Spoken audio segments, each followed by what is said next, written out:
Mirë dita të gjithëve, mirë dita dhe ju falemderit pa fund për të gjitha ato urimi që më keni dërguar, respekte dhe suksese shqipe kudo që t'jeni. Suksese nga thellësia e shpirtit. Dhe sot edhe pse është ditëlindja ime, nuk do resht pa u informuar ato që di. E dini se kur lindi dëshira për të uruar ditëlindjen, pra festa e ditëlindjes, e dini këtë? Do t'ju them dhe do t'ju surprizoj, edhe pse dikush nga ju do mendoj ose nga ta që thonë që i bët gjitha shqiptare pak rëndësi ka. Le ta diskutojmë.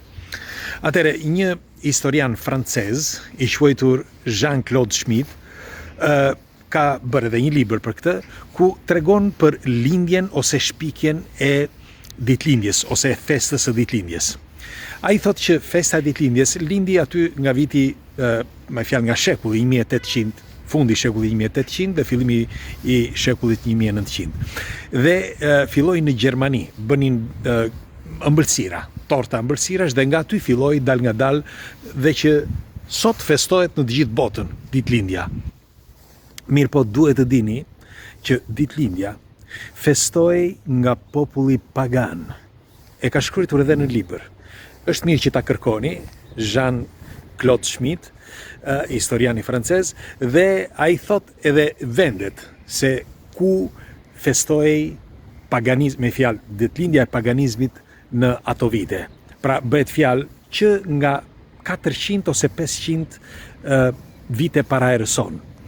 Tani thash edhe një herë, nuk dua që të them se ku dhe si, por dije se kush ishte populli pagan dhe kush e festonte këtë, dhe pastaj ndryshuan që mirë, po pse u ndalua?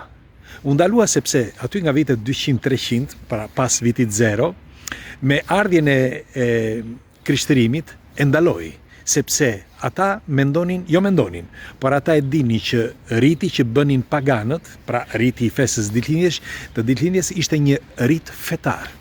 E dëgjuat mirë. E dini pse? E thjesht. Sepse tregonte rilindjen e njeriut. Pra ata e vlerësonin si Feniksi, nuk e di, e keni para të emisioni që kemi bërë për Feniksin. Pra rilindja e njeriut si Feniksi, sepse çdo vit ai rilind, pra është një jetë e re. Thjesht ja u tregova për informacion, edhe pse sot thash është festa ime, si mund të quhet, por ne rilindim. Bile do t'ju them, kur isha më i ri, mbaj mend në Mekat aty, kishim një plak të moshuar dhe ai thoshte, kur i thoshin që ore u plaketi, nuk do ikësh nga kjo jetë, apo i thoshin se kishte vajtur 80 vjeç. Po ta shikoni sa i ri jam brenda, thosh ai, unë do rroj edhe 80 vite të tjera.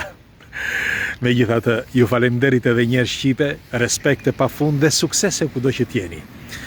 Kudo që t'jeni, ju përqafoj. Falemderit juve që keni dërguar gjitha ato yje sot, ju falemderit pa mas, dhe falemderit juve që jeni abonuar në këtë faqe, dhe falemderit të gjithë juve që diskutojmë këtu së bashku, sepse pa ju nuk jam asgjë. Ju përqafoj, kalofshi bukur.